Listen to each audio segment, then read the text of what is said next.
आज या व्याख्यानमालेचे पुष्प गुंफणार आहेत डॉक्टर गौरी माहुलीकर. खरं म्हणजे माहुलीकर मॅडमची ओळख संस्कृत क्षेत्रामध्ये अत्यंत सुपरिचित आहे आणि ताजणे मॅडमनी सुद्धा आता अत्यंत यथोचित शब्दामध्ये त्यांची पुन्हा एकदा ओळख करून दिली आहे. तरी देखील व्याख्यानमालेचं निमित्त म्हणून मी त्यांची एक औपचारिक ओळख तुमच्या समोर करून देत आहे. डॉक्टर गौरी माहुलीकर या चिन्मय विश्वविद्यापीठाच्या अधिष्ठाता म्हणून कार्यरत आहेत. त्या अगोदर त्यांनी चिन्मय विश्वविद्यापीठाच्या कुलगुरू म्हणून देखील पदभार स्वीकारला होता. त्या मुंबई विद्यापीठ संस्कृत विभाग व गुरुदेव टागोर तौलनिक अध्यासनाच्या भूतपूर्व विभाग प्रमुख आहेत. त्याचप्रमाणे संस्कृती संवर्धन प्रतिष्ठान या संस्थेचे कुलपती पद, त्याचप्रमाणे इतिहास संकलन समितीचे उपाध्यक्ष पद त्या अद्यापि भूषवित आहेत. मुंबई विद्यापीठामधून त्यांनी संस्कृत विषयामध्ये पदवी, पदव्युत्तर पदवीचे शिक्षण सुवर्ण पदकासह संपादन केले. मुंबई विद्यापीठाने त्यांना Vaidik elements in Puranic mantras and rituals या शोधप्रबंधासाठी PhD पदवी प्रदान केली. त्यांचा हा शोधप्रबंध पुस्तक रूपाने देखील उपलब्ध आहे. एन्शंट ग्रीक ड्रामाज अँड भरतज नाट्यशास्त्र या लघुशोध प्रबंधासाठी त्यांना मुंबई विद्यापीठाकडून माणिकजी लिमजी गोल्ड मेडल प्राप्त झाले. डिजिटल प्रिझर्वेशन ऑफ पामलीफ मॅन्युस्क्रिप्ट्स या UGC अनुदानित शोध प्रकल्पाच्या त्या समन्वयक होत्या. त्यांची 7 लिखित व संपादित पुस्तके प्रकाशित झाली आहेत. त्यांनी राष्ट्रीय व आंतरराष्ट्रीय चर्चासत्रांमध्ये शोधनिबंध सादर केले आहेत व त्यांचे 90हून अधिक शोधनिबंध विद्वानमान्य शोध नियतकालिकांमध्ये प्रसिद्ध झाले आहेत. त्यांच्या बहुमोल मार्गदर्शनाने एकूण 16 विद्यार्थ्यांनी PhD पदवी संपादन केली आहे व 2 विद्यार्थी PhDच्या शेवटच्या टप्प्यामध्ये आहेत.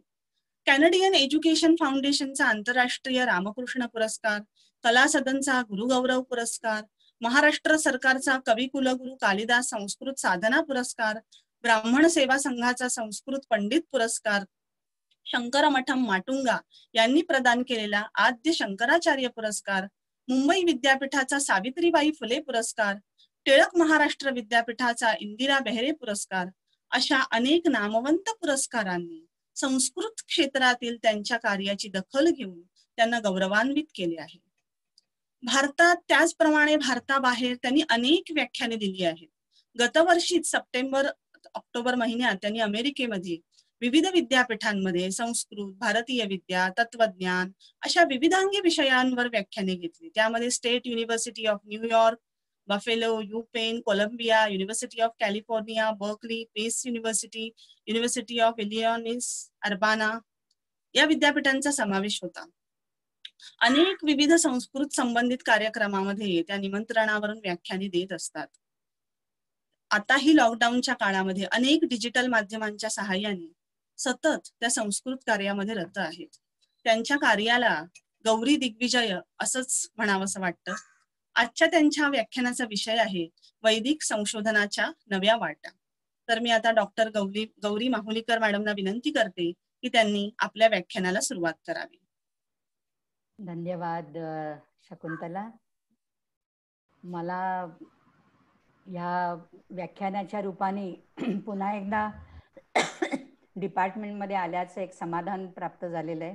आभासी तत्वावर का होईना, परंतु आपण सगळे एकत्र पाहू शकतो एकमेकांना. तुम्ही मला निश्चित पाहू शकताय, मी तुम्हाला पाहू शकत नाहीये सगळ्यांना, परंतु तुम्ही मला निश्चित पाहू शकताय. तर मी थोडंसं एक प्रेझेंटेशन बनवलेले, कारण मला 2-4 व्हिडिओ दाखवायचे आहेत नवीन संशोधन जे चालू आहे त्या संदर्भामध्ये. तर मी शेअर करते. दिसतंय तुम्हाला? स्क्रीन दिसतंय का? हो, दिसतंय. Okay, thank you. दिसतंय. हां, तर वैदिक संशोधनाची नवीन दालनं.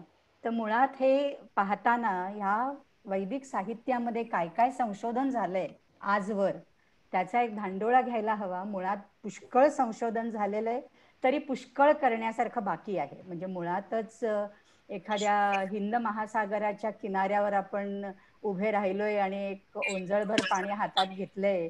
समोर एवढा मोठा अफाट सागर पसरलेला असतो आणि आपल्या हातात एक अंजुलीभर पाणी फक्त असतं त्याच्यामध्ये, आणि आपल्याला वाटतं की आपण या सागराला काही आपण देतो आहोत, एक अर्घ्य देतो आहोत. तर असं त्या संस्कृतच्या महासागराच्या बाबतीत म्हणता येईल आपल्याला. आणि वैदिक साहित्य तर खरंच खूप अफाट आहे. तर आतापर्यंत जे झालेलं संशोधन त्याच्यामध्ये 4ही वेदांची भाषांतर झालेली आहेत. त्यांच्यावर काही चिकित्सक सामग्री तशीही उपलब्ध आहे. म्हणजे कसं की वैदिक साहित्यावरचं काही चिकित्सक संशोधन मराठीमध्ये, हिंदीमध्ये, इंग्रजी भाषेमध्ये अशी अनेक पुस्तकं त्याच्यावर आहेत. त्याच्यावर पंडितांचे वाद चर्चा होत असतात अनेक वेळेला. अनेक प्रकारचे कोश उपलब्ध आहेत. त्याच्यात वैदिक कॉन्कॉर्डन्स हा मोनियर विल्यम्सचा कोश फारच प्रसिद्ध आहे. आणि मी तर तो म्हणजे वैदिक साहित्यामध्ये जे संशोधन करू इच्छितात त्या सर्वांना मी सांगते की वैदिक कॉन्कॉर्डन्स पाहिल्याशिवाय तुमच्या संशोधनाला परिपूर्तताच येणार नाही. म्हणजे एखादा मंत्र, त्या मंत्र प्रतीकावरून तुम्ही शोधायचा आणि तो वैदिक साहित्यामध्ये कुठे कुठे आलेला आहे उपनिषद सोडून, एवढं प्रचंड काम त्याच्यात झालेलं आहे. आणि मी स्वतः हा कोश खूप वापरलेला आहे माझ्या थिसिसच्या संदर्भामध्ये. Vedic index of names and places A B कीटचे व्हॉल्युम्स आपल्याला माहिती असतील. वैदिक कोश 3 खंडामध्ये हिंदीमध्ये उपलब्ध आहे, चंद्रशेखर आणि अनिल कुमार उपाध्याय. आणि सर्वात मोठं काम आपल्या दांडेकर सरांनी पुण्याच्या केलेलं आहे वैदिक बिब्लिओग्राफी. आणि ते archive.org वर वैदिक बिब्लिओग्राफी तुम्ही जर टाईप केलं आर्काईव्ह वर जाऊन तर तुम्हाला त्याचे व्हॉल्युम्स पाहायला मिळतील. आणि आतापर्यंत त्याच्यावर काय काय नवीन नवीन संशोधन होत आहे हे सुद्धा तुम्हाला त्याच्यामध्ये पाहायला मिळेल. तर अशा अनेक प्रकारच्या अंगानी संस्कृतपेक्षा वैदिक वाङ्मयाचा अभ्यास, त्याच्यावरचं संशोधन हे आपल्याला झालेलं दिसून येतं. संशोधन झालेल्यामध्ये आता आपण संशोधनाच्या दिशा जर पाहायचा म्हटलं, वैदिक साहित्य पाहायचं म्हटलं तर हे इतकं प्रचंड साहित्य आहे. आपण जे सर्वांना आपण आधी सांगत असतो की वैदिक साहित्याचे 4 कालखंड ढोबळमानाने करता येतात. संहिता आहे, म्हणजे मंत्र ब्राह्मणयोः वेदनामधेयम् असं जरी म्हटलं तरी संहिता कालखंड हा एक, त्याच्यानंतर ब्राह्मण ग्रंथ, मग आरण्यक आणि उपनिषद, आणि मग उपनिषद शेवटी येतात म्हणून वेदांत किंवा वेदांचा चरम भाग आहे त्याच्यात म्हणून वेदांत. अशा प्रकारे हे 4 कालखंड ढोबळमानाने आपण करतो. आता त्याच्यातही ऋग्वेदाचे किती भाग होते, किती संहिता होत्या, सहस्रवर्त्मा सामवेदः, 9 अथर्वणः, 21 ऋग्वेदः, अशा प्रकारे पतंजलीनी महाभाष्यात लिहून ठेवलेलं आहे. तर अनेक त्याची रिसेन्शन्स किंवा व्हर्जन्स आहेत. दुर्दैवाने सर्व उपलब्ध नाही आहेत आपल्याला. काही प्रॉब्लेम आहे का? पिल्लाई सर तुमचा स्पीकर म्यूट करा. Okay, sorry. पिल्लाई सर. हा सॉरी. तर हे संहिता वाङ्मय ऋग्वेद, यजुर्वेद, सामवेद, अथर्ववेदाचं ह्याच्यावर बऱ्यापैकी काम त्या मनाने झालेलं आहे, म्हणजे भाषांतर आणि इतर चिकित्सक सामग्रीच्या दृष्टिकोनातून. ब्राह्मण ग्रंथ हे थोडेसे दुर्लक्षित आहेत, म्हणजे आहेत त्याच्यामध्ये गौथ त्यांनी काम केलेलं आहे, त्यांचा थिसिसच आहे त्याच्यावरचा. परंतु ब्राह्मण ग्रंथ त्या मनाने संहितांच्या मनाने थोडे दुर्लक्षित आहेत. आरण्यक ही अत्यंत दुर्लक्षित असलेली वाङ्मय संपदा आहे. मुळातच मी या सगळ्यांना वाङ्मयच म्हणते कारण ते मौखिक परंपरेने आपल्यापर्यंत पोचलेले आहेत हे सर्व ग्रंथ. त्यामुळे आरण्यक हा अत्यंत दुर्लक्षित असा वाङ्मय प्रकार आहे. त्यातल्या त्यात उपनिषद ह्याच्यावर चर्चा पुष्कळ झालेली आहे, प्रत्येक उपनिषदांवर झालेली आहे आणि सर्व भाषांमधून ह्याच्यात सामग्री उपलब्ध आहे. वैदिक संशोधन मंडळ किंवा होशियारपूरची वैदिक संशोधनाची संस्था अशा काही मान्यवर परंतु अंगुली गणनीय अशा ज्या संस्था आहेत त्या वेदांमध्ये पुष्कळ काम करतात. आणि वैदिक संशोधन मंडळाने अनेक अशी चर्चासत्रे एकेका विषयावर घेतलेली आहेत. विशेषतः वेदांगामध्ये अगदी मला आठवते शिक्षावरचा एक वेगळा, छंदशास्त्रावरचा वेगळा, आरण्यकावरचा एक वेगळा, आणि ब्राह्मण ग्रंथांवर मध्यंतरी centre for advance studies in Sanskrit म्हटलं 5-6 वर्षापूर्वी 12-13 किंवा 14 साली कदाचित एक चर्चासत्र घेतलं होतं. परंतु असे हे थोडेसे तुरळक प्रयत्न सोडता त्याच्यावर फार काही काम कोणी करतंय असं सध्या दिसून येत नाहीये. वेदांगामध्ये पाहिलं तर आता नवीन प्रकारच्या संशोधनामध्ये मी सांगू इच्छिते तुम्हाला आणि एक असं आवाहनही करते की सप्टेंबरच्या मला वाटतं 10-17 तारखेला चंद्रहास सलाई यांचं एक व्याख्यान आम्ही ठेवलेलं आहे, म्हणजे ओलामध्ये ओपन लर्निंग फॉर ऑल ह्या सेशनमध्ये. तर वेदांगामध्ये शिक्षा, कल्प, व्याकरण, निरुक्त, छंद, ज्योतिष ही जी 6 वेदांग, त्याच्यातल्या छंदशास्त्रावरचं प्रोसोडी ह्या अर्थाने म्हणजे वृत्त ह्या अर्थाने एक त्याचं परिमाण वृत्ताच्या अंगाने जातं. त्याच्यावर काही संशोधन झालेलं आहे, आपल्या विद्यार्थ्यांनी केलेलं आहे. परंतु त्याच्यापेक्षा एक वेगळा जो दृष्टिकोन आहे तो बायनरी सिस्टीम 0-1 असं ज्याला म्हटलं जातं, आणि तो अल्गोरिथम कडे वळतो, मॅथमॅटिक्स कडे वळतो, ॲस्ट्रॉनॉमीमध्ये त्याचा जास्त उपयोग होतो, खगोल विद्येमध्ये उपयोग होतो. तर त्याच्यावर मुंबईचे चंद्रहास सलाई म्हणून एक गणितज्ञ आहेत, तर त्यांचं पुष्कळ संशोधन आहे. त्याची एक मी तुम्हाला लिंक ह्याच्यामध्ये दिलेली आहे. त्यांनी इंडिक टुडे साठी 6 वेगवेगळी व्याख्यानं घेतली आणि ती युट्यूबवर उपलब्ध आहेत. आणि पिंगलाची सूत्र आणि अल्गोरिथम ह्याच्यावर त्यांनी बायनरी सिस्टीम मध्ये ते कसं बसवता येतं, एवढंच नव्हे तर त्याचा मेरू प्रस्तर कसा करता येतो, किंवा तो मॅजिकल क्यूब कसा करता येतो, अशा प्रकारचं त्यांचं हे संशोधनाचं अंग आहे. तर ज्याला गणितामध्ये विशेष रुची आहे तर त्यांना हे निश्चितच जास्त बोधप्रद असं वाटेल. तंत्रवाङ्मय आणि वेदातील गूढ विद्या ह्याच्यावर MP पंडित हे नाव ह्याच्याशिवाय आपल्याला पुढे जायला गतीच नाहीये. म्हणजे जॉन वुडरॉफ आहे आणि MP पंडित आहेत, आणि हे अरविंद आश्रम इथे त्यांनी माताजींचं सेक्रेटरी म्हणून अनेक वर्ष काम केलं, आणि त्यांचं खूप काम आहे तंत्रविद्येवर आणि गूढ विद्येवर, मिस्टिसिझमवर. कारण अरविंदांचा सर्वच दृष्टिकोन आपण पाहिला तर थोडासा मिस्टिकल अंगाने झुकणारा आहे. प्रत्यक्ष अरविंदांची प्रवचनं आहेत, वेदावरची आहेत, भगवद्गीतेवरची आहेत. तर आपल्या मुंबई विद्यापीठाच्या संस्कृतच्या लायब्ररीमध्ये हे काही ग्रंथ मीच पांडिचेरीला गेले होते तेव्हा आणलेले मला स्मर्त आहे. तर त्यांचं मुळातच अंग तसं असल्यामुळे, तंत्रविद्येकडे आणि मिस्टिसिझमकडे झुकणारं असल्यामुळे MP पंडितांचंही बरंचसं संशोधन त्या अंगाने दिसतं आपल्याला. आगम साहित्यावर पुण्याचे प्रभाकर आपटे, डॉक्टर प्रभाकर आपटे यांचं खूप संशोधन आहे, विशेषतः पांचरात्र आगमावर आहे. शैव आगम, शाक्त आगम ह्याच्यावर त्या मनाने फक्त वामाचाराच्या अंगाने जास्त काम झालेलं आहे, परंतु तंत्र म्हणून त्याचं जे सखोल अध्ययन व्हायला पाहिजे तसं आपल्या 1-2 विद्यार्थ्यांकडनं काही अपेक्षा आहेत, परंतु त्याच्या व्यतिरिक्त काही फारसं त्याच्यात काम झालेलं नाहीये. आणि पण ह्या साहित्यातला म्हणजे ह्या संशोधनाच्या माध्यमातून हे साहित्य थोडंफार जनसामान्यांपर्यंत पोहोचवण्यामध्ये अनेक संशोधक हे यशस्वी झालेले दिसून येतात. तर माझ्या थिसिसचा एक भाग म्हणून मी ह्याच्याकडे आता पाहते की मुळातच वैदिक मंत्र आणि पौराणिक व्रत ह्यांचं काय, ह्याची आपण कशी सांगड घालू शकतो.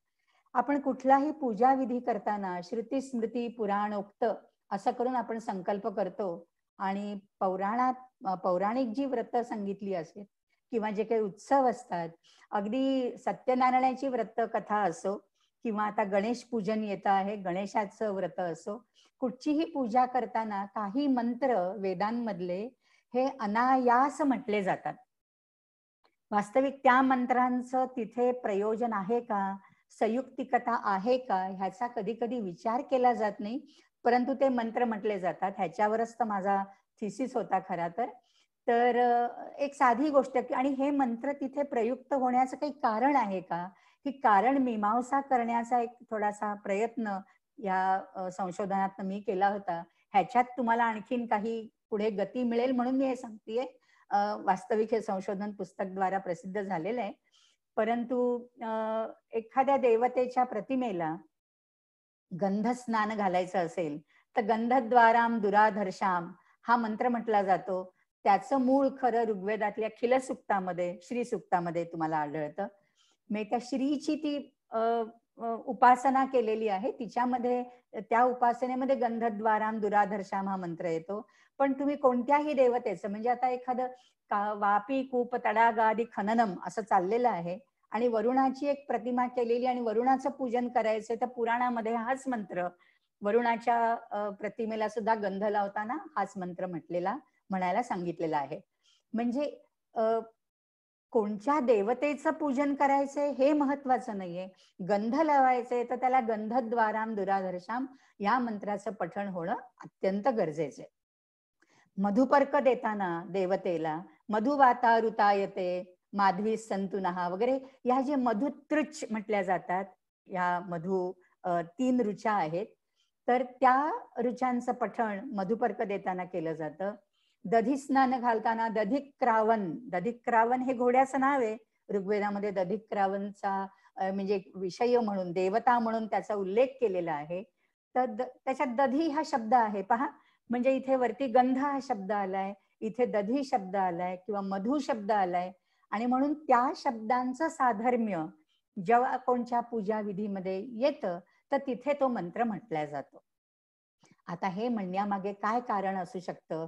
जसं ऋग्वेदामधले आपण मंत्रांची म्हणजे यज्ञांची परंपरा आपण जी पाहतो ती जशी हळूहळू क्षीण होत गेली, तेव्हा त्या मंत्रांचं स्थान काय, म्हणजे पूजा विधीमध्ये कुठचाही मंत्र म्हणताना ऋग्वेदात त्याच्यात ऋषी, देवता, छंद आणि विनियोग हे सांगितल्याशिवाय सूक्त वाचू नये असा त्याचा एक अलिखित नियम आहे, नाही का?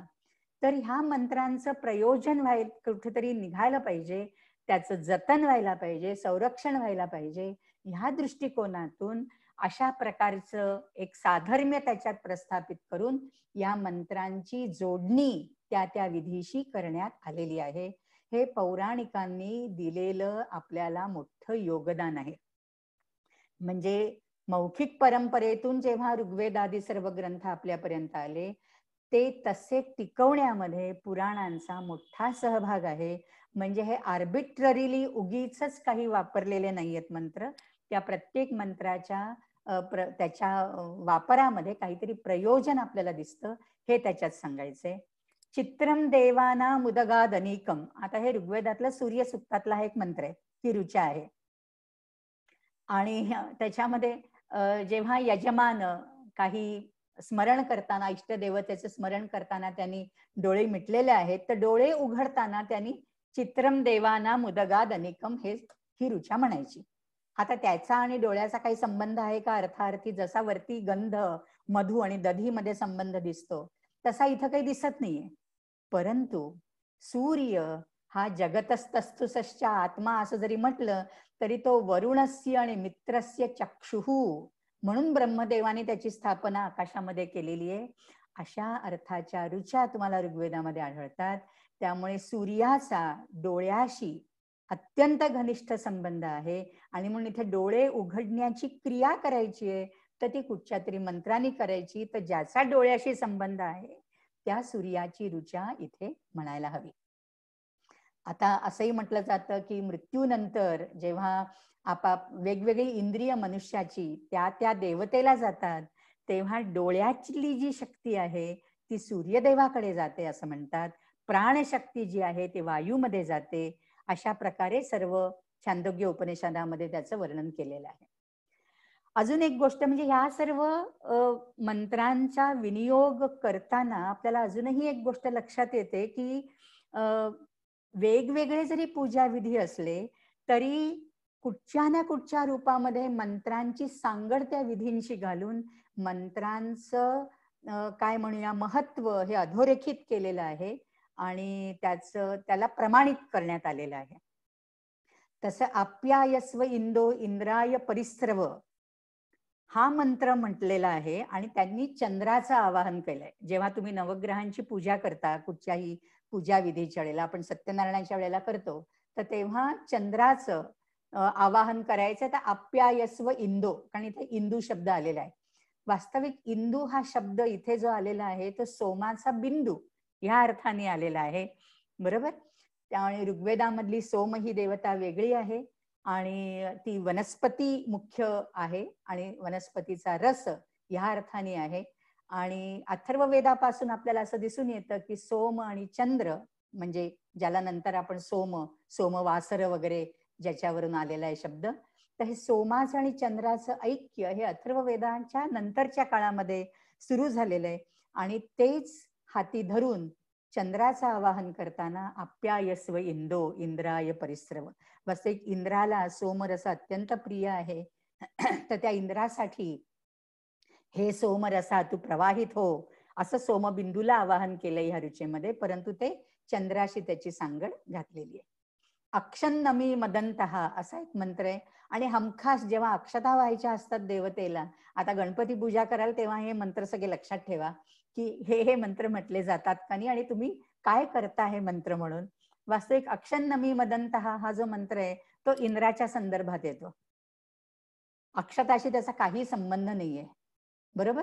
आम्ही देवाहा विश्वे देवाहा मदंतहा म्हणजे all the gods are rejoicing. इंद्राबरोबर ते सोमरसाचं पान करतायत आणि सर्व आनंदात व्यग्र आहेत असं म्हणणारा हा मंत्र आहे. आणि त्याला आपण अक्षता वाहताना त्या मंत्राची जोड दिली जाते. म्हणजे कसं आहे की ह्या मंत्रांचं प्रामाण्य, त्यांची ऑथेंटिसिटी अबाधित राहावी यासाठी जाणीवपूर्वक पौराणिकांनी केलेले हे प्रयत्न आहेत असं माझं प्रतिपादन त्याच्यामध्ये होतं.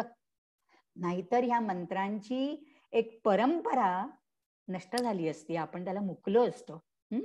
तर म्हणजे माझ्या गाईडनी पण मला, गाईडनी नव्हे, माझे जे एक्झामिनर आले होते वायवासाठी, त्यांनी खूप हे केलं होतं, म्हणजे डिबेट केला होता माझ्यासाठी की हे आर्बिट्ररीली वापरलेले आहेत आणि कशावरून तुम्ही असं म्हणता वगैरे. म्हणजे खूप छान डिस्कशन झालं होतं तेव्हा. असो, प्रत्यक्ष जीवनावर मंत्रांचा काय प्रभाव होतो, हे मंत्र आपण पूजाविधी करताना वगैरे वापरतो. प्रत्यक्ष जीवनावर मंत्रांचा प्रभाव कसा होतो वैदिक मंत्रांचा, तर वाणी शुद्ध होते, मांगल्याची भावना, एक पावित्र्याची भावना त्याच्यामध्ये निर्माण होते. शिवाय ऐहिक जीवन आपलं सुखमय होऊ शकतं. मंत्रोच्चारणाच्या ध्वनिमुद्रिका गोठ्यांमध्ये लावल्या असता गायी जास्त दूध देतात. हा प्रयोग दीपक चोप्रानी केलेला आहे. तुम्ही दीपक चोप्रा गुगल स्वामीला विचारा, गुगल स्वामी सर्व उत्तरं देतात तुम्हाला. तर मंत्रोच्चारांनी मंतिमंद बालकांमध्ये सुधारणा झालेली दिसून येते. ह्याच्यावरही पुष्कळ प्रयोग झालेले आहेत. आणि ह्या ज्या गोष्टी आहेत ना, ह्या फक्त थिओरिटिकल किंवा कोणीतरी सांगितलंय म्हणून सैद्धांतिक तत्वावर मानायच्या असं नाहीये. ह्या प्रयोगशरण गोष्टी आहेत. त्यामुळे ह्या मंत्रांचं ही जी बाजू आहे ही टँजिबल आहे किंवा डेलिव्हरेबल त्याच्यात निश्चितपणे काहीतरी आहे आणि प्रयोगाने ते सिद्ध होऊ शकतं. अशा प्रकारे तुम्हाला हे वापरता येतं. तर इथे मी एक 2 व्हिडिओ तुम्हाला दाखवणार आहे, छोटेसे म्हणजे क्लिपिंग्स मी ते ट्रिम केलेले आहेत, मला ते अख्खे दाखवायचे नव्हते. आणि हे सांगताना मला अजून एक सांगायला आवडेल. इथे उमा वैद्य आणि माधवी पण दिसतायत मला. तर आम्ही परभणीला गेलो होतो एकदा एका यज्ञासाठी आणि तेव्हा अग्निमंथन प्रत्यक्ष आम्ही पाहिलं होतं. आणि मग अग्निहोत्र करणारे ते ब्राह्मण आहिताग्नी यांना भेटलो आणि शिवाय तशी एक शेती पाहिली. आम्ही तिकडनं गोवऱ्या घेऊन आलो होतो, यज्ञकुंड घेऊन आलो होतो, हे सगळं उमालाही आठवत असेल. तर अशा प्रकारचे एक हे तुम्हाला ऑस्ट्रेलिया मधला आहे.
तर हे आम्ही तिथे प्रत्यक्ष पाहिलं होतं.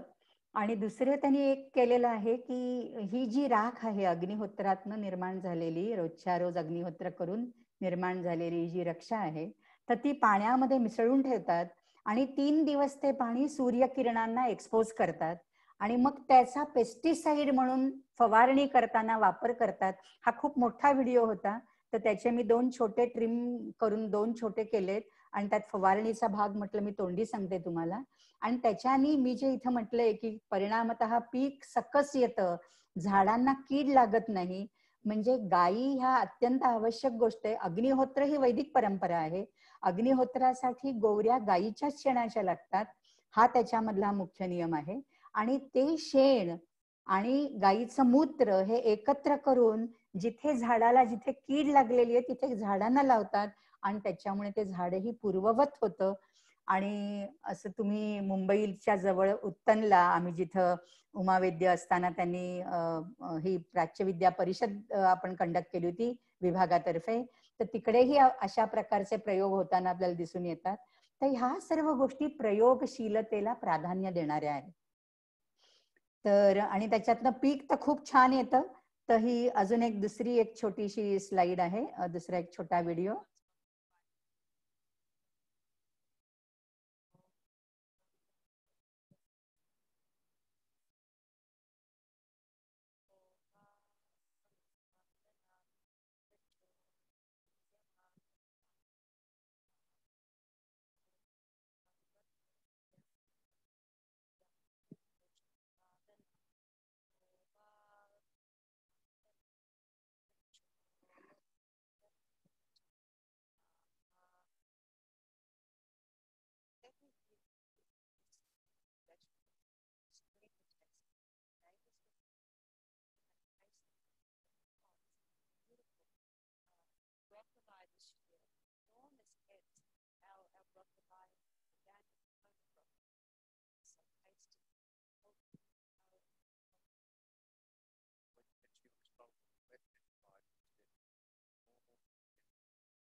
तर हे इथे प्रत्यक्ष आपल्या डोळ्यासमोर त्याचे परिणाम दिसत आहेत आपल्याला. आणि आम्ही तिथे गेलो होतो तेव्हाही तिकडे एक रशियामधलं कुटुंब आलं होतं आणि ते अग्निहोत्र करतात. रशियामध्येही अशी अनेक कुटुंब आहेत की जे नित्य अग्निहोत्र करतात आणि त्याचा वापर हा प्रत्येही करत असतात. वैदिक पुराकथा माधवी नरसाळेचा विषय, डांगेबाईंचा विषय आहे हा, डांगे सर आणि डांगेबाईंचा. तर वैदिक पुराकथांचा अनुवाद किंवा विवरण हे तुम्हाला पुढच्या साहित्यामध्ये केलेलं आढळून येतं. आणि ह्याच्यातही तुम्हाला पुष्कळ संशोधनाला वाव आहे अजूनही. म्हणजे पुष्कळ संशोधन झालंय तरी सुद्धा जसं मी म्हटलं हा महासागर आहे, त्याच्यामुळे प्रत्येक जण आपापल्या परीने त्याच्यातनं काही काही शोधत असतो, जसं त्याला सापडतं तसे ते त्याच्यात संशोधन करत राहतो. अनर्थका हा मंत्र हा हे जे निरुक्तामध्ये एक डिबेटचा पॉइंट घेतलेला आहे यास्काचार्यांनी, तर त्याच्यामध्ये त्यांनी काही गमकं सुचवलेली आहेत ह्याच्या संदर्भात. तर जेव्हा निरुक्ताचा आपण अभ्यास करतो, निरुक्तामध्ये सुद्धा अशा अनेक नॅरेटिव्ह येतात, अशा अनेक मिथकथा येतात आणि त्यांचा तुम्हाला अनुवाद किंवा त्याचं विवरण, त्याचा विस्तार हा नंतरच्या काळामध्ये दिसतो. एक गोष्ट सांगते फक्त त्याच्यातली, की करुळती असं एक पूषण ह्या देवतेचे एक विशेषण त्याच्यात दिलेलं आहे. आणि करुळती अनधिगतम येतात असं आधी यास्काचार्यांनी म्हटलंय. करुळती म्हणजे काय? अनधिगतम येतात. तुम्ही निरुक्त काढून पहा. आणि मग नंतर त्याचा एक अर्थ दिलाय कृत्तदंती. बस इथे इथे थांबतं. इथे निरुक्ताचा म्हणजे निरुक्ताचा मुळात उद्देशच हा नाहीये की कथांचा विस्तार करावा, नाही का? तर त्याच्यामुळे निरुक्त इथे थांबतं. पण मग ह्याचा संदर्भ कशाशी जोडता येतो? कृत्तदंती असं त्यांनी का म्हटलं असेल? काहीतरी त्याच्या मागे कथाभाग असला पाहिजे आणि तो कुठेतरी ऐतिह्य ह्याच्या माध्यमातून आला असेल आपल्यापर्यंत. आणि ती कथा आपल्याला नंतर शिवपुराणांमध्ये आढळते. विशेषतः ह्याचा जो संदर्भ आहे तो दक्षाध्वर मथन ह्या कथेशी जोडला जातो. दक्षाच्या यज्ञाचा जेव्हा ध्वंस काळभैरवाने केला, शिवानी जटा आपटली आणि त्याच्यातनं भैरव निर्माण झाला, अशी कथा आपल्याला सर्वांना परिचित आहे. तर त्या कथेमध्ये तिथे जे जमलेले अनेक वेगवेगळे देव होते, देवता होत्या, त्यांची कशी घाबरगुंडी उडाली आणि कोणाचं काय आणि कोणाचं काय झालं, कारण भैरवाने कोणालाही सोडलं नाही. त्याच्यात असं सांगितलेलं आहे की पूषा हा जो देव तिथं आला होता त्याचे दात भैरवानी पाडले. आता पहा, करुळती अनधिगतमे येतात असं म्हणून यास्काचार्य थांबतात. एक फक्त देतात तिकडे पॉइंट ऑफ रेफरन्स आपण त्याला म्हणू, POR, आणि तो कृत्तदंती, आणि त्याच्याबद्दल काही पुढे मिळत नाही. परंतु ऋग्वेदामध्येच पूषण या देवतेला पेज द्यावी नैवेद्य म्हणून, त्याला चावता येत नाही असा एक उल्लेख निश्चितपणे आढळतो. महाकृत्तदंती ह्याचं हे ऐतिह्य असलं पाहिजे, आणि म्हणून त्याला दाताने चावता येत नाही, तो खाऊ शकत नाही काही, म्हणून त्याला पेज हे नैवेद्य म्हणून दिलं जातं. हे कुठेतरी जनमानसामध्ये असलं पाहिजे, मौखिक परंपरेमध्ये असलं पाहिजे. आणि त्याचा विस्तार जेव्हा आपण म्हणतो की इतिहास पुराणाभ्याम वेदम समुपबृंहयेत बिभेत्यल्पश्रुतात् वेदः मामयं प्रतरिष्यति किंवा प्रहरिष्यति, तेव्हा त्याच्या मागचा दृष्टिकोन हाच आहे की इतिहास आणि पुराण ह्याच्यामध्ये तो विस्तार झालेला दिसून येतो. त्यामुळे इतिहास पुराणांना एका बाजूला वगळायचं, अजिबात लक्ष द्यायचं नाही आणि वेदांचा अर्थ करायचा, हे करणं म्हणजे प्रतारणा करण्यासारखं आहे, वेदांवर प्रहार करण्यासारखं आहे. म्हणून Veda should be studied in the light of itihas and Puran. मला वाटतं बाकरेबाई इथं आहेत, त्यांचाही अशाच प्रकारचा विषय आहे, इतिहास पुराणांचं महत्व किती आहे. वैदिक साहित्यावर संशोधन करताना ऐतिहासिक किंवा पौराणिक साहित्याकडे दुर्लक्षण चालणार नाही, हा एक संदेश ह्याच्यातनं आपल्याला मिळतो. आणि अशा अनेक कथा, म्हणजे पुरुरवा उर्वशीची कथा आहे जी ब्राह्मण ग्रंथांमध्ये आपल्याला आढळते. त्याचा विस्तार तुम्हाला ब्राह्मणानंतर मत्स्य पुराणामध्ये आणि इतर अनेक पुराणांमध्ये आढळतो. आणि मग तेव्हा तुम्हाला त्याचं गमक कळतं त्याच्यातलं की त्यांनी जे काही फायर पॅन आणला, म्हणजे त्यांनी नाही का अग्नी त्याच्या एका पात्रामध्ये आणला आणि ते पात्र खाली ठेवलं, मग ते 2 अरणी झाल्या, एक शमी आणि एक अश्वत्थ, आणि म्हणून शमी आणि अश्वत्थाच्या इंधनाने किंवा त्याच्या लाकडांनी मंथा करून अग्नी निर्माण करावा, कारण अग्नी त्याच्यामध्ये निहित आहे. शाकुंतलामध्ये कालिदासाने पण तसंच सांगितलंय ना, शमी गर्भाम, नाही का. तर अशी ही ज्या एक समजुती आपल्या जनमानसात दृढ झालेल्या आहेत, त्याचं कुठेतरी बीज रूप हे वैदिक साहित्यामध्ये असतं. त्याचा अनुवाद तुम्हाला नंतर झालेला दिसून येतो. तशी सूर्य सरण्यूची कथा ही माझी आवडती कथा आहे, पण आता मी फार त्याच्यावर बोलणार नाहीये. तर ह्याही कथेचं म्हणजे सरण्यूचं सूक्त आहे, परंतु त्याचा विस्तार तुम्हाला पुराणांमध्ये दिसतो आणि मग तो तुम्हाला नंतर फोक लिटरेचर मध्ये सुद्धा कसं दिसून येतं. ह्याच्यावर एक आता 17-18 तारखेला एक माझं व्याख्यान होणार आहे, कदाचित त्याच्यात मी हे सांगेन सूर्याबद्दलचं, सन वर्शिप इन एन्शंट इंडिया. मग विष्णूचे अवतार त्याच्याबद्दलचंही म्हणजे पहिल्या 4-5 अवतारांची बीज नक्कीच तुम्हाला वैदिक साहित्यामध्ये, तैत्तिरीय आरण्यकामध्ये किंवा ब्राह्मण ग्रंथांमध्ये मिळतात. म्हणजे वराह अवताराचं ताम एमूष इति वराह हा उज्जघान, त्याचं नाव पण दिलेलं आहे वराहाचं, एमूष असं. मत्स्यावतार तर आपल्याला कल्पना आहे की ब्राह्मण ग्रंथामध्ये मनुमत्स्य कथा येते. आणि ह्या सर्व कथांचा म्हणजे पुराणांमध्ये जे नंतर सांगितलेलं आहे त्याचा उगम वैदिक साहित्यामध्ये येतो. त्यामुळे वेद आणि पुराण, वेद आणि इतिहास ह्यांची सांगड घालून अशा प्रकारचं संशोधन करता येतं. एक फक्त छोटीशी ह्याच्यामध्ये जोड देते. त्र्यंबकम यजामहे सुगंधिम पुष्टिवर्धनम, ऋग्वेदातल्या 7व्या मंडलामध्ये वसिष्ठ ऋषींचं सूक्त आहे आणि त्याच्यामध्ये सुगंधिम पुष्टिवर्धनम असं म्हटलेलं आहे. आता त्याला त्र्यंबकम वगैरे म्हटलंय, पुष्टिवर्धनम म्हटलंय, ठीक आहे, पण सुगंधी का बुवा? तर त्या सुगंधीची काही त्याचा आगा पिछा कुठेही तुम्हाला वैदिक साहित्यात दिसत नाही. परंतु स्कंद पुराणामध्ये एक गोष्ट येते म्हणून मी जे सांगते ना, इतिहास पुराणाभ्याम वेदम समुपब्रह्मयेत, ह्या संशोधनामागे ही दिशा असली पाहिजे की पुढे जायचं आणि मग मागे वळायचं. म्हणजे पुढे जे सांगितले त्याच्यावरून मागच्याचा अर्थ लावायचा आणि सांगड घालायची, असं आपल्याला करावं लागतं. तर स्कंद पुराणामध्ये पुलक नावाच्या एका दैत्याची कथा येते आणि त्यांनी पुष्कळ वर्ष तपश्चर्या केली आणि शिवाकडनं वर मिळवला. आणि वर म्हणून त्यांनी काय मिळवला की त्याचं अख्खं अंग सुगंधित होवो.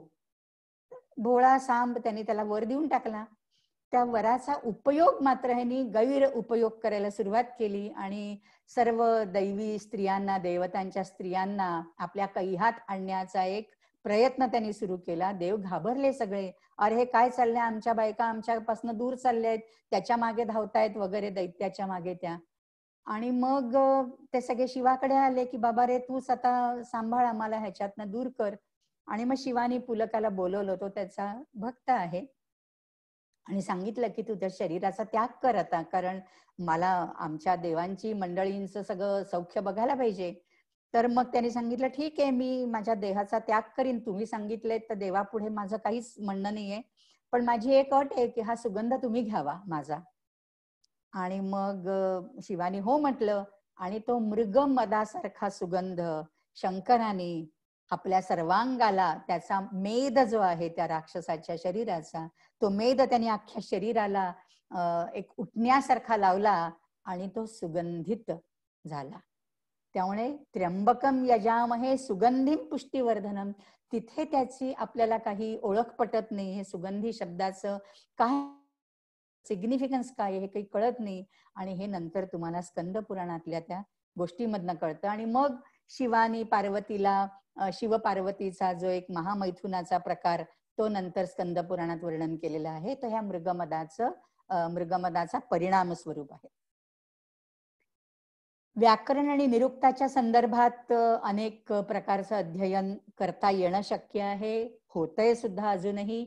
आणि त्याच्यात मला अजून एक असं सांगायला आवडेल की विशेषतः पदच्छेद हा व्याकरणाचा गाभा आहे आणि त्याच्यामुळे ते पदच्छेद करून प्रत्येक शब्दाचा शाब्दबोध हा प्रकल्प आपल्याला माहिती असेल तर शाब्दबोधामध्ये व्याकरणाच्या ज्ञानाला अत्यंत महत्व आहे. त्यामुळे एखादा चांगला वैयाकरणी असेल आणि त्यांनी छान कम्प्युटरचं ज्ञान संपादन केलेलं असेल, पायथॉन वगैरे केलेलं असेल, तर त्याला NLP मध्ये, नॅचरल लँग्वेज प्रोसेसिंग मध्ये, कॉम्प्युटेशनल लिंग्विस्टिक्स मध्ये, म्हणजे व्याकरण आणि निरुक्त हा लिंग्विस्टिक्सचा आद्य ग्रंथ, व्याकरण हा व्याकरणाचा आद्य ग्रंथ, ह्या दोन्हीच्या समन्वयाने अनेक नवनवीन आत्ताची जी अध्ययन क्षेत्र आहेत, संशोधन क्षेत्र आहेत, ह्या 21व्या शतकातली, ह्याच्यामध्ये पुष्कळ काम करता येतं.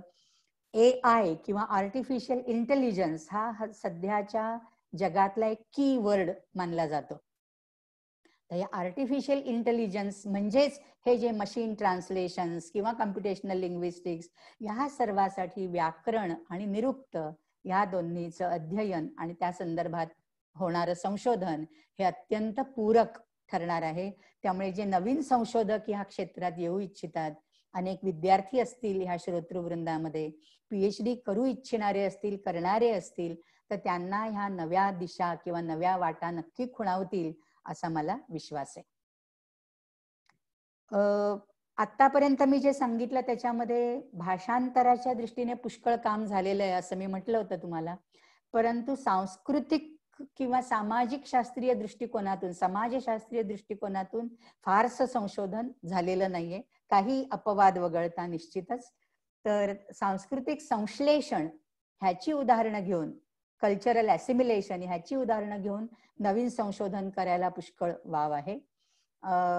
ऋग्वेदामध्ये एक पहिल्या वैश्विक युद्धाचं वर्णन येतं, दाशराज्ञ युद्ध. त्याच्याही सप्तम मंडलामध्ये त्याचं अगदी प्रत्यक्षग्राही वर्णन वसिष्ठ ऋषींनी केलेलं तुम्हाला दिसून येतंय की असे घोडे हे येत आहेत आणि धूळ उडतीये, ती आकाशापर्यंत जातीये आणि वॉर क्राईज वगैरे, असं पुष्कळ छान प्रत्यक्षदर्शी एखाद्या माणसाने वर्णन करावं तसं वर्णन दाशराज्ञ युद्धाचं केलेलं आहे. तर त्या संदर्भात धनुर्वेदाचं अध्ययन जर झालं, उपवेद आहे यजुर्वेदाचा, तर धनुर्वेदाची सांगड त्या दाशराजने युद्धाशी करून, धनुर्वेद हा बराच नंतरचा आहे, 12व्या-14व्या शतकात धनुर्वेदाची संहिता आपल्याला झालेली दिसून येते, म्हणजे हल्लीच्या काळानुसार. परंतु त्याच्यात वर्णन केलेली धनुर्वेदावरचं एक लेक्चर आता मध्यंतरी मी घेतलं होतं, त्याच्यात ते तुम्ही युट्यूबवर पाहू शकता. तर त्याच्यात जी काही शस्त्रास्त्र वापरलेली आहे, शस्त्रांचे प्रकार, अस्त्रांचे प्रकार, बाणांचे प्रकार, आपण नाराच हा शब्द वापरतो आणि तो शर किंवा कांड याला पर्यायवाची शब्द म्हणून वापरतो, पण प्रत्येकामध्ये फरक आहे.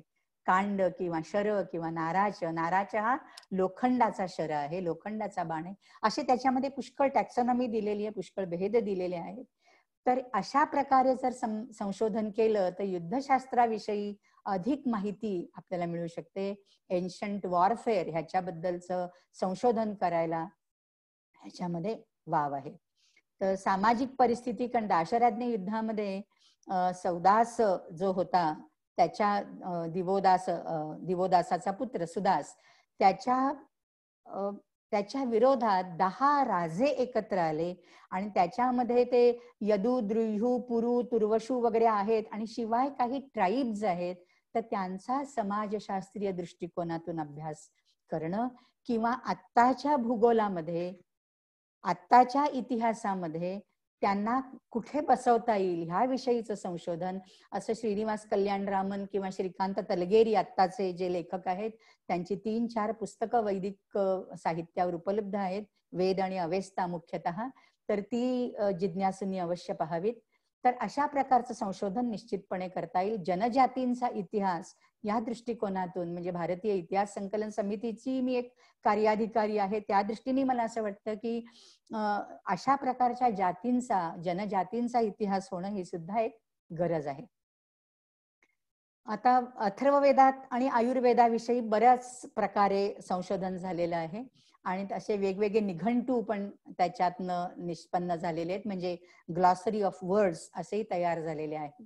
मात्र तत्कालीन सामाजिक आणि सांस्कृतिक परिस्थितीचं अध्ययन हा पुन्हा एक, म्हणजे सर्वच वेदांच्या बाबतीत, संहितांच्या किंवा ब्राह्मण आरण्यकांच्या बाबतीत सामाजिक आणि सांस्कृतिक परिस्थितीचं आलोडन इतक्या चांगल्या प्रमाणात सर्वत्र झालेलं दिसून येत नाही. विशेषतः आताही ज्या काही रूढी अजूनही समाजात प्रचलित आहेत तर त्यांचा मागोवा आपल्याला कुठे घेता येतो का ऋग्वेदामध्ये किंवा अथर्ववेदामध्ये? सर्वसाधारणपणे संस्कृतच्या अभ्यासकांना एक अशी सवय असते आणि अशाच प्रकारचं आपलं ट्रेनिंग झालेलं असतं की कुठचाही विषय आपण पाहत असलो की त्याचा आधी आपल्याला ट्रेस कुठे मागे कुठपर्यंत जाता येतं. ऋग्वेदात, अथर्ववेदात, अगदी ऋग्वेद अथर्ववेद नाही तर उपनिषदामध्ये, सूत्रग्रंथामध्ये, उपवेदांमध्ये, वेदांगांमध्ये कुठेतरी मागोवा घेता येतो का, अशी एक आपली धारणा असते. तर त्या दृष्टीने मला वाटतं ह्याचाही अभ्यास होणं गरजेचं आहे.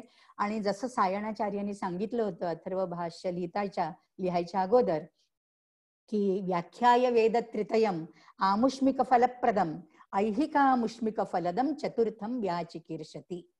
पहिले जे 3 वेद सांगितलेले आहेत त्याचं फल काय आहे? आमुष्मिक, परलोक, हे त्याचं फल आहे, नाही का? परंतु हे सांगून झाल्यानंतर ऐहिक आमुष्मिक फलप्रदम, ऐहिक आयुष्यात पण तुम्हाला फळ देणारं आणि आमुष्मिक परलोकातही फळ देणारं हे जे चतुर्थ हा जो वेद आहे अथर्ववेद, तर त्याचं भाष्य आता करण्याची इच्छा आहे, अशा प्रकारे भाष्याच्या आरंभी सायणाने म्हटलेलं आहे. आणि तत्वज्ञानाचा मागोवा अथर्ववेदात घेणं ह्याच्यात बरंचसं काम झालेलं आहे. म्हणजे विशेषतः त्याचं एक नाव ब्रह्मवेद आहे. जसं मी मगाशी म्हटलं धनुर्वेद आणि वैश्विक युद्ध, त्या संदर्भात सुद्धा अथर्ववेदाची सांगड घालता येईल. कारण अथर्ववेदाचं एक नाव आहे क्षत्रवेद, म्हणजे राजा, अमात्य, त्यांची दीक्षा, त्याची निवड, अशा अनेक गोष्टी त्याच्यामध्ये आहेत. तर अशी अनेक सूक्त आहेत, त्यामुळे क्षत्रवेद पण त्याच्याशी जुळवता येतो. आणि ब्रह्मवेद असंही एक त्याचं नाव आहे.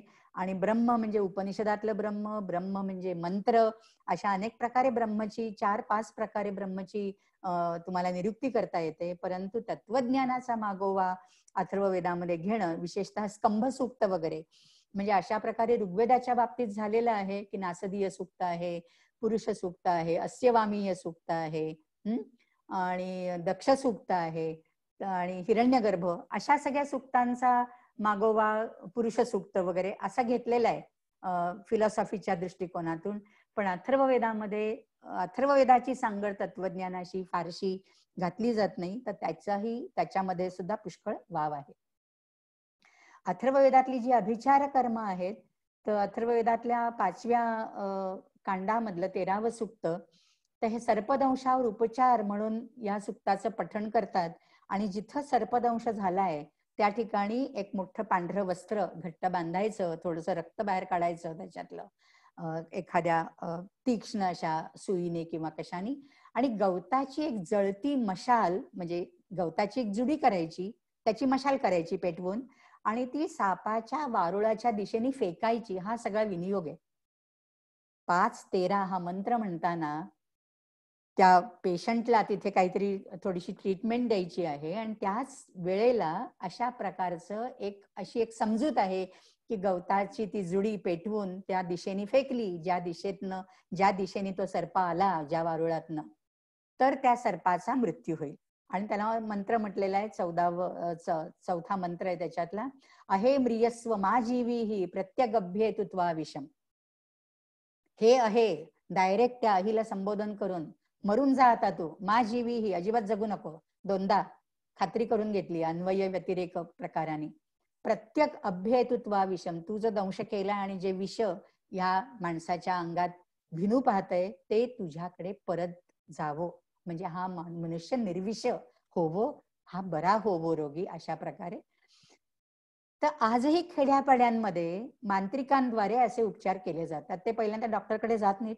वैदू, दैवज्ञ, मांत्रिक, त्या परिसरातले जे लोक असतात, मुंबईच्या अगदी जवळ 200 किलोमीटरवर 150 किलोमीटरवर डहाणू, पालघर जिल्हा, डहाणू तालुका, इथे एवढी मोठी वारली कम्युनिटी आहे, जव्हार, वाडा या ठिकाणी, आणि तिथे अजूनही लोक डॉक्टरकडे जात नाहीत फारसे, आणि वैदू, दैवज्ञ, मांत्रिक यांच्याकडून अशा औषधी वापरतात, असे मंत्र म्हणून घेतात. काविळीवर तर असे उपचार शहरात, मुंबईत माझ्या बोरिवलीच्या गावामध्ये झालेले मला दिसून आलेले आहेत, की मग कोणीतरी मंत्र म्हणतं आणि ती काविळी उतरवतात वगैरे.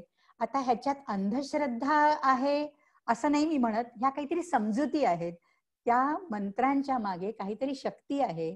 ते मंत्र विशिष्ट पद्धतीने म्हणणं आणि ते मंत्र म्हणताना काहीतरी विधी करणं, कुठचा तरी उपचार करणं, विनियोग त्याचा. त्यामुळे मंत्र आणि रिच्युअल ह्या दोन्ही गोष्टी इतक्या एकाला एक जोडलेल्या आहेत की त्या एकमेकांपासून अलग करता येत नाहीत, तुम्हाला वेगळ्या करता येत नाहीत. तर समाजशास्त्राच्या दृष्टिकोनातून असा अभ्यास हे मला वाटतं गरजेचं आहे. जैमिनीय ब्राह्मणामध्ये आता हे जे मी तुम्हाला सांगितलं की गवताची एक जुडी अशी पेटवायची आणि त्याची मशाल करून वारुळाच्या दिशेने फेकायची, आता इथे हा विषारी सर्प आहे म्हणून त्याच्या दिशेने फेकले. पण कुठचीही एखादी वाईट गोष्ट आपल्याला घालवायची आहे तर तेव्हा सुद्धा अशा प्रकारे जळती मशाल करून ती ठिकठिकाणी फिरवली जाते. जैमिनीय ब्राह्मणामध्ये burning charcoal of grass is thrown to drive away evil असं म्हटलेलं आहे. शतपथ ब्राह्मणामध्ये अंगारावक्षायण म्हणजे चिमटा निखारा विझवण्यासाठी अशा प्रकारचे उल्लेख आहेत. म्हणजे हे उगीच काहीतरी कोणीतरी सांगितलंय, एखादी समजूत आहे म्हणून आपण त्याचं एक जनरलायझेशन करतो आहोत, अशातला भाग नाहीये. जे तुम्हाला वेदांमध्ये आढळलं ते तुम्हाला ब्राह्मणांमध्ये आढळलं. जैमिनीय ब्राह्मण म्हणजे सामवेदाच्या ब्राह्मणात आढळलं, यजुर्वेदाच्या ब्राह्मण ग्रंथांमध्ये आढळलं. आणि आता मी इथं केरळमध्ये आहे. केरळमध्ये हा एक विधी आहे. लक्ष्मीला बाहेर घालवण्यासाठी पेट्टी मशाल घेऊन घराबाहेर सर्व परिसरात त्याचे व्हिडिओ तुम्हाला मिळतील आणि गुगल स्वामी तुम्हाला देईल ते. तर हे सगळीकडे फिरवतात आणि म्हणजे घरातली काही इडापिडा टळो आपण जे म्हणतो ना, तर हे मी आत्ता पाहते आपण शिकलेल्या लोकांमध्ये सुद्धा, माझ्यासारख्या म्हणजे मी सुद्धा माझ्या नातीची मोहरीने मीठ मोहऱ्याने दृष्ट काढली आहे जेव्हा मी होते तिकडे तेव्हा, आणि त्या जळत्या निखाऱ्यांवर किंवा अग्नीवर टाकतो. म्हणजे इडापिडा जाऊ दे म्हणून आपण या गोष्टी करतो. आजही घराघरांमध्ये ह्या गोष्टी होतात आणि ह्या फक्त भारतातच आहेत असं नव्हे. Of religion and ethics edited by James Hastings पाहिला, त्याचे अनेक 15-20 त्याचे खंड आहेत. तर त्याच्यामध्ये तुम्हाला हे ह्या ज्या काही पद्धती आहेत, ह्या ज्या काही समजुती आहेत, त्या सबंध मानव जातीत कशा आहेत, म्हणजे संपूर्ण विश्वभर कशा पसरलेल्या आहेत, हे तुम्हाला त्याच्यात आढळून येईल. तर अनेक सामाजिक प्रथा आहेत, त्यांचे उल्लेख तुम्हाला तिथे आढळतात. आता हे थोडस समाजाच्या अंगाने जाणारं झालं. हे थोडंसं सब्जेक्टिव्ह होतं. म्हणजे जेव्हा आपण कुठचा रिसर्च करतो, क्वालिटेटिव्ह आणि क्वांटिटेटिव्ह रिसर्च असं आपण त्याला म्हणतो, तर हा आपण आता जर समाजशास्त्राच्या दृष्टीने, तत्वज्ञानाच्या दृष्टीने, पुराकथांच्या दृष्टीने पाहिला, हा सगळा एक क्वालिटेटिव्ह रिसर्चचा भाग झाला. त्याच्यामध्ये टँजिबल डेलिव्हरेबल काय आहे, नक्की काय प्रूव्ह केलं जातं. एक मंत्रांचा वापर मी तुम्हाला सांगितला की त्याच्यात टँजिबल डेलिव्हरेबल्स आहेत, म्हणजे क्वांटिटेटिव्ह आहे, क्वांट आहे त्याच्यामध्ये. तर तसं शास्त्रीय दृष्टिकोनातनं पण संशोधन होत आहे आणि अजूनही होण्याची गरज आहे. कारण जे होतंय, जे लोक करतायत ते फार अल्प आहेत आणि त्याच्याने हा वेदांचा महासागर उपसणं हे टिटवीनी सागर गिळण्यासारखं आहे, इतकं कठीण आहे. त्याच्यामुळे अनेक टिटव्या यायला पाहिजेत, अनेक लोकांनी प्रयत्न करायला पाहिजेत, तर ते शक्य आहे. तर त्यामुळे जे जे काही वेद विद्या स्वरूप, जे जे काही ज्ञान विषयक आहे, त्याला वेदाचं महत्व नंतर प्राप्त झालेलं आहे. अशी एक संहिता, अगस्त्य संहिता रसायनशास्त्राविषयीची, त्याच्यातला हा एक श्लोक आहे. संस्थाप्य मृण्मये पात्रे ताम्रपत्रम सुसंस्कृतम छादये शिखिग्रीवेन च आर्दाभिः काष्ठपांसुभिः दस्तालोष्टो निधातव्यः पारदाच्छादितस्ततः संयोगात् जायते तेजो मित्रावरुण संज्ञितम. हे एक बॅटरी कशी निर्माण करायची ह्याच्यावरचं हे आहे, ह्याच्यावरचा श्लोक आहे. ह्याच्या शिखिग्रीव हा शब्द मी जरा वेगळ्या वर्णामध्ये घातलेला आहे. शिखिग्रीव, शिखी म्हणजे मोर आणि ग्रीवा म्हणजे मान. तर मोराची मान कापून त्या ह्याच्यामध्ये घालायची एका काष्ठपांसू, तसं नाहीये. तर त्याच्यासाठी आपण हा एक व्हिडिओ बघूया, म्हणजे हे कल्पना येईल की बॅटरी कशी तयार होत असे, बॅटरी कशी तयार करावी ह्याच्या संबंधीचा हा एक व्हिडिओ आहे.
मुळात आपल्या संहितांमध्ये किंवा आपल्या शास्त्रीय ग्रंथांमध्ये सर्वसामान्यांना समजेल अशा सोप्या भाषेत काही लिहिणं ही पद्धत नव्हती.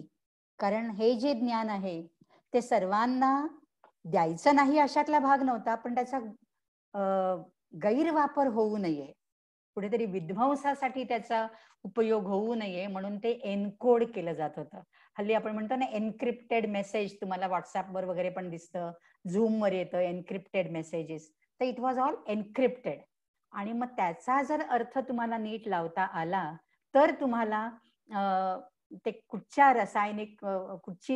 रासायनिक प्रक्रिया त्याच्यामुळे होते आणि कोणतं तुम्ही द्रव्य त्याच्यामध्ये वापरता ह्याचा बोध होतो. तर हे मर्क्युरी आहे, कॉपर सल्फेट आहे, कॉपर सल्फेट CuSO4, त्याचा रंग मोरचूद आपण त्याला म्हणतो, मोरचूद मराठीमध्ये, आणि त्याचा रंग शिखी ग्रीवासारखा आहे, निळाशार आहे. आणि म्हणून तसं मोरचूद किंवा असं काही त्याला न म्हणता त्याला त्यांनी शिखी ग्रीवा म्हटलेलं आहे. तर ही एनिग्मॅटिक लँग्वेज म्हणजे अशी एक पझलिंग लँग्वेज वापरणं ही शास्त्रीय ग्रंथांची एक खासियत आहे, त्याचं एक वैशिष्ट्य आहे. आता विमानविद्या थोडीशी, कारण सायन्सेस इन संस्कृत हा विषय 2015 सालापासून जो संस्कृत विभागाने सुरू केला होता, तर त्याच्यावर मी आता मागच्या वर्षी थोडंसं संशोधन केलं. मी आता अमेरिकेत गेले होते तेव्हा, आणि एक नवीन मला एक व्हिडिओ मिळालेला आहे, तो मी पुढे दाखवते. ह्याच्यात मला एक सांगायचंय की इथे जी उजवीकडे ही जी आकृती आहे ही अनआयडेंटिफाईड ऑब्जेक्ट सारखी, युफो सारखी दिसते, उडत्या तबकडी सारखी दिसते, बरोबर. आणि हे जे बेल शेप आहे, बेल शेप आहे, रुक्म विमान वगैरे, तर ते तुम्हाला हे रुक्म विमान हे मंदिरांच्या ह्याच्यासारखं दिसतं, मंदिरांचे काय म्हणावं, कळस म्हणा, गोपुर म्हणतात त्याला इथे साऊथ मध्ये. म्हणजे मीनाक्षी मंदिराचं गोपूर आहे, नंतर मी पलनीला गेले होते, कार्तिकेय स्वामीच्या मंदिराचं गोपूर आहे. तर इथे अशी मोठी मोठी गोपूर आहे, श्रीरंगाचं, पद्मनाभ स्वामीचं गोपूर आहे. तर अशा गोपुरांची रचना आणि ही रचना ह्याच्यामध्ये विलक्षण साम्य आहे. तर आपण पुढच्या स्लाइडमध्ये 2 व्हिडिओ मला लागोपाठ दाखवायचे, मी थोडे ट्रिम केलेत. आपल्याला वेळ आहे का थोडा, सुचित्रा? आहे ना, वेळ आहे. चालेल, मग मी दाखवते.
मीटिंग.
फार दुर्दैवी घटना घडली आणि जेव्हा हे मुंबईच्या चौपाटी बीचवर हा प्रयोग झाला तेव्हा महादेव गोविंद रानडे सपत्नीक तिथे उपस्थित होते आणि बडोद्याचे महाराज सयाजीराव महाराज यांचा प्रतिनिधी तिथे उपस्थित होता असं इतिहास सांगतो.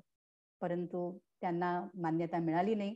फक्त एकच की अनेक लोकांच्या अथक प्रयत्नामुळे तुम्ही एअरपोर्टला अनेक वेळा गेला असाल मुंबईच्या एअरपोर्टला, तर एअरपोर्टला जाण्याकडे जो रस्ता आहे सेंटॉर हॉटेलच्या बाजूनी तिकडे एक छोटीशी पाटी आहे, शिवकर बापूजी तळपदे मार्ग. पुढच्या वेळेस जाल तेव्हा नक्की पहा. आता हे संशोधन अमेरिकेतल्या माणसांनी केलं पण इंडियन ओरिजिन माणसांनी केलं.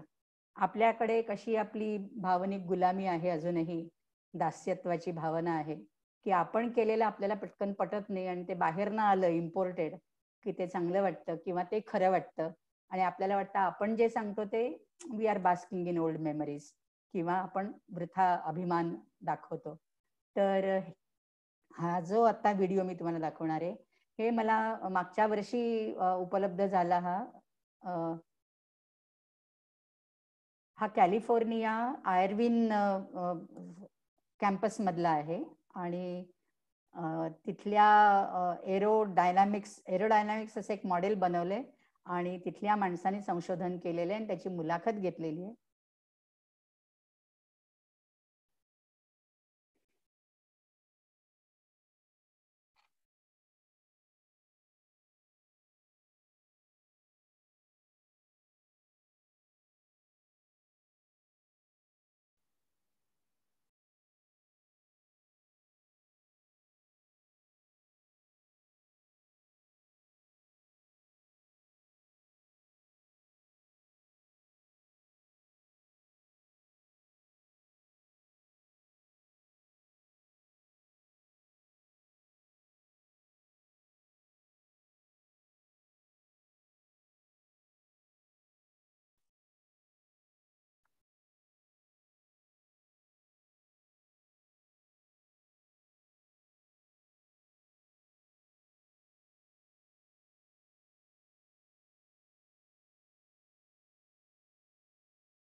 इंटरेस्टिंग गोष्टी आहेत.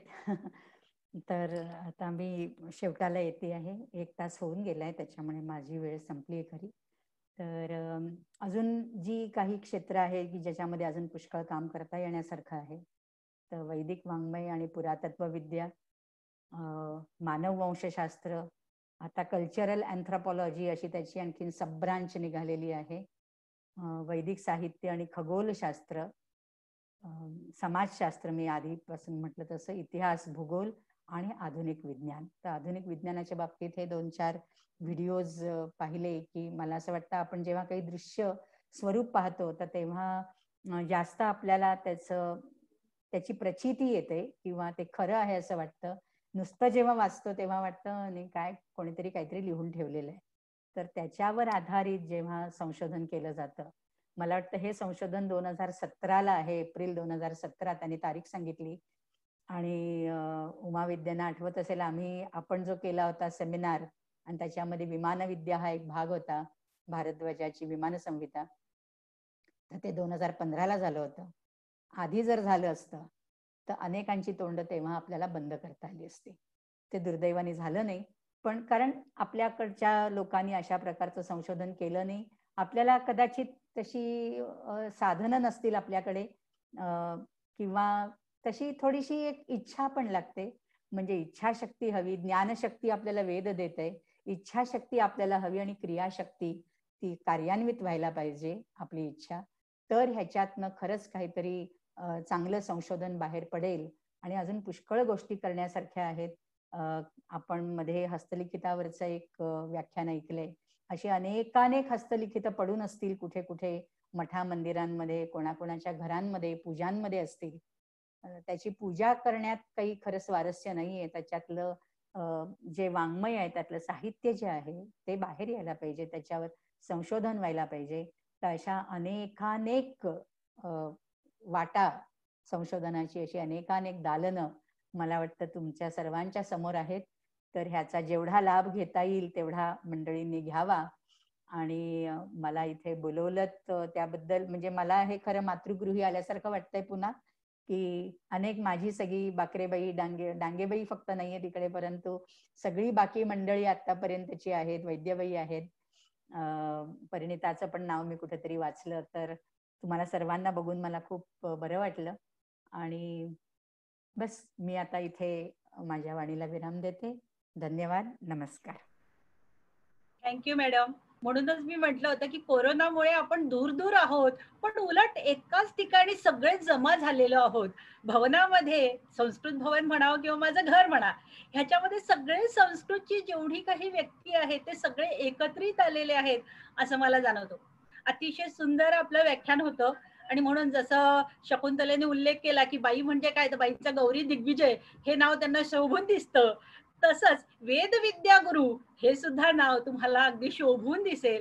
आणि म्हणून तुम्ही हे जे काही व्याख्यान सांगितलं त्याच्यासाठी म्हणेल, वेद रहस्य मत्वा माधुर्य मंत्रास्पदम वाणी निश्वसितम नु नारद रणद्विना परिक्वाननम किंवा मन्मथ तांडवम. माऊलीकर बाई, आपले व्याख्यान आणि त्यामध्ये आलेले विषय म्हणजे अनुपम असलेले अशा वेदांचे रहस्य, की माधुर्य मंत्रांचा निवास, की वाग्देवीचा निश्वास, नारदांच्या विनेचा झंकार, की मन्मथाचा तांडव, असे अनेकविध संदेह माझ्या मनात निर्माण झालेले आहेत. आणि हे सगळे विषय जे आहेत ते विषय विद्यार्थ्यांसाठी अतिशय उपयुक्त आहेत. त्यांना प्रोजेक्ट्स आहेत, असाइनमेंट्स आहेत, त्यांना डेझर्टेशन आहे, आणि पुढे जाऊन त्यांना PhD साठी जी दालनं आहेत, या सगळ्यांमध्ये त्यांना आपण एवढी काही पर्वणी दिलेली आहे विषयांची, किंवा खोली दिलेली आहे असं म्हणूया, की त्यांना कुठेही कमतरता पडणार नाही. आणि आम्ही सगळेजण त्यांच्या पाठीशी आहोतच. तुमचाही वरद हस्त त्यांना वारंवार लाभणारच, याचीही मला शाश्वती वाटते. Thank you madam. मुंबई विद्यापीठाद्वारे संस्कृत विभागाने आयोजित केलेल्या अशा संस्कृत सप्ताह समारोहामध्ये मुंबई विद्यापीठाचे संस्कृत स्त्री वैभव यातील 5व्या पुष्पाच्या आपण सन्माननीय अतिथी होत्या. आणि आपण अतिशय उत्तम रीतीने स्त्री वैभव ह्याचा दाखला सुद्धा लोकांसमोर दाखवून दिलेला आहे. म्हणजे मला सांगण्याची गरजच पडत नाही, ती गौरी दिग्विजयातच सगळं काही आलेलं आहे. आणि त्यामुळे अशा प्रकारच्या स्त्री वैभवामुळे आमच्या विभागाची शान वाढलेली आहे आणि अभिमानाने आमची सुद्धा मान जी आहे ती ताठ झालेली आहे असं आम्ही निश्चित म्हणू शकतो. आपण 1-2 मिनिटं सगळ्यांनी व्हिडिओ ऑन करावेत. एक आभासी फोटो आपण काढून घेऊया, त्यानंतर आपण आभार प्रदर्शन करूया. कारण नंतर बरेच जण आभार प्रदर्शनाच्या वेळेस नाही तर मग गळतात. आणि म्हणून मी म्हणते की सगळ्यांनी आपापले व्हिडिओज ऑन करावेत. एक आभासी फोटो आपण घेऊया. अजय, पंकज क्लिक कराल. आजही आपल्याला आपल्या विभागातील असलेले किंवा मुंबई विद्यापीठातील असलेले प्राध्यापक लोकांची सुद्धा इथे उपस्थिती मिळालेली आहे. राधाकृष्णन पिल्लई वगैरे या ठिकाणी उपस्थित होते. डॉक्टर हेमंत बेलसरे हे सुद्धा आज आवर्जून बाईंच्या व्याख्यानाला उपस्थित झालेले आहेत.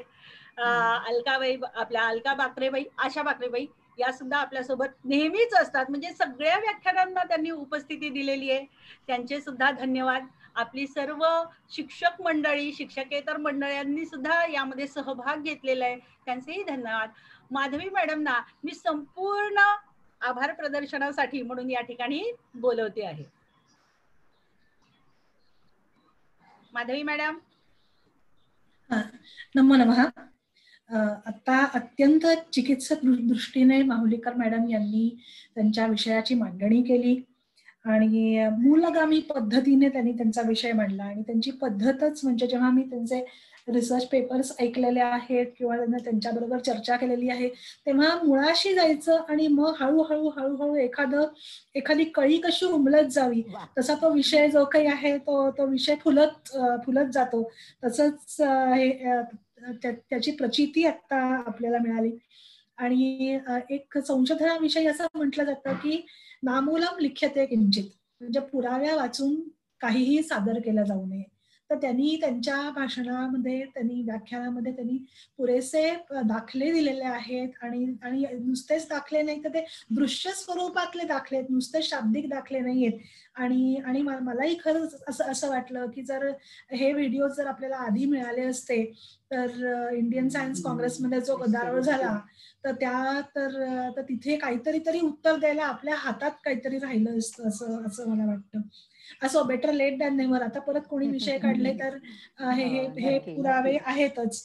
आणि मॅडम वेळात वेळ काढून इथे आलात आणि त्यांना थँक्यू म्हणलेला आवडणार नाही कारण त्या त्यांच्या घरी आलेल्या आहेत तर पण तरी इतका वेळ दिला तुम्ही आणि प्रत्येक बाजू उलगडून दाखवली की जसं की बाबा संशोधन आहे तर संशोधनाच्या संदर्भामध्ये आपल्याला अनुवाद काय दिसतात, नंतर त्याच्यामध्ये अजून नवीन वाटा काय दिसतात, मग मूलगामी संशोधन म्हणजे काय, या सगळ्या गोष्टींचं उदाहरण म्हणून माहुलीकर मॅडम यांचे व्याख्यान झालं. त्याबद्दल मी त्यांचे विभागाच्या वतीने मनःपूर्वक आभार मानते. आज जो टेक्निकल नो हाऊ, जो टेक्निकल सपोर्ट आहे तो सपोर्ट आपल्याला UCCच्या श्रीवरा मंगई मॅडम आणि रोहित सर यांनी दिला आणि त्याबद्दल त्यांचेही मनःपूर्वक आभार. आणि आज आपल्याकडे बऱ्यापैकी श्रोतृगण आहे, म्हणजे त्यांना हा विषय कळल्यावरतीच मुलांना इतकी उत्सुकता वाटली की त्यांना असं वाटलं की आपल्याला खरंच काही गोष्टी आपल्याला उलगडून समजतील. कारण आता आपल्याकडे असाइनमेंट असतात, प्रोजेक्ट्स असतात, डिझर्टेशन असतं, हे सगळं असतं आणि त्यामध्ये आता वेदाला जवळजवळ 12-15 विद्यार्थी आहेत तर त्यांना यातले काही विषय पुढे न्यावेसारखे वाटतील अशी मी नक्की आशा करते. आणि इथे माहुलीकर मॅडमचं लेक्चर ऐकायला इथे जो प्राध्यापक गण जमा झालेला आहे, विद्यार्थी गण आहे, माहुलीकर मॅडमचे विद्यार्थी आहेत, या सगळ्यांचे मी मनःपूर्वक आभार मानते. आणि उद्या आपल्या संस्कृत सप्ताहाची सांगता आहे उमा वैद्य मॅडम यांच्या लेक्चरनी. तर उद्या आपण 4 वाजता पुनश्च भेटूया. आभार पुन्हा सगळ्यांचे. चला, अतिशय उत्तम झालेले. सर्व युट्यूब बघणाऱ्या अशा संशोधक, विद्यार्थी या सगळ्यांचे सुद्धा धन्यवाद देऊन पुन्हा आपण उद्या भेटूया. एक सूचना द्यायची होती, उद्या विद्यार्थ्यांसाठी एक फीडबॅक लिंक असेल. ज्यांना सर्टिफिकेट पाहिजे असेल त्यांनी ते फीडबॅक लिंक मधला जो फॉर्म असेल तो अवश्य भरायचा. 30 मिनिटांपर्यंत ती लिंक ओपन असेल, 30 मिनिटांनंतर ती लिंक बंद होईल. त्यामुळे त्यामध्ये ज्यांनी ती लिंक किंवा फॉर्म भरला असेल त्यांना सर्टिफिकेट त्या ठिकाणी मिळेल. त्यामुळे विद्यार्थ्यांनी ही सूचना अवश्य लक्षात घ्यावी. युट्यूबच्या लाईव्ह चॅटबॉक्स मध्ये आणि झूमवरच्या चॅटबॉक्स मध्ये साधारणतः ही लिंक 30 मिनिटं आधी तुम्हाला उपलब्ध करून दिल्या जाईल. ही एक सूचना होती. सर्व विद्यार्थ्यांनी नोंद घेऊन पुन्हा अशाच प्रकारचा प्रतिसाद आणि सहभाग उद्या सुद्धा आपल्या भेटीला येणाऱ्या आपल्या 6व्या पुष्पाच्या मानकरी असलेल्या डॉक्टर उमा वैद्य यांच्या व्याकरण विषयक असलेल्या संशोधनाच्या दिशा या विषयावरती आपण नक्कीच व्याख्यान ऐकायला पुन्हा उपस्थित होऊया. पुन्हा भेटूया. धन्यवाद माहुलीकर मॅडम. अतिशय छान वाटलं तुम्हाला भेटून.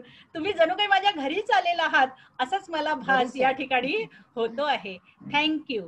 रोहित, पंकज बंद करा. अजय बंद करशील. थँक्यू.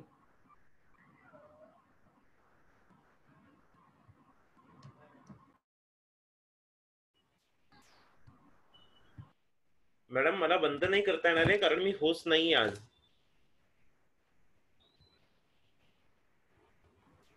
रोहित, हॅलो. मला फक्त लीव्ह असा ऑप्शन दिसतोय, बंद करण्याचा ऑप्शन दिसत नाहीये. ओके ठीक आहे, थांब मी रोहितलाच फोन करते. हा, मी माझ्याकडनं लीव्ह करते मीटिंग.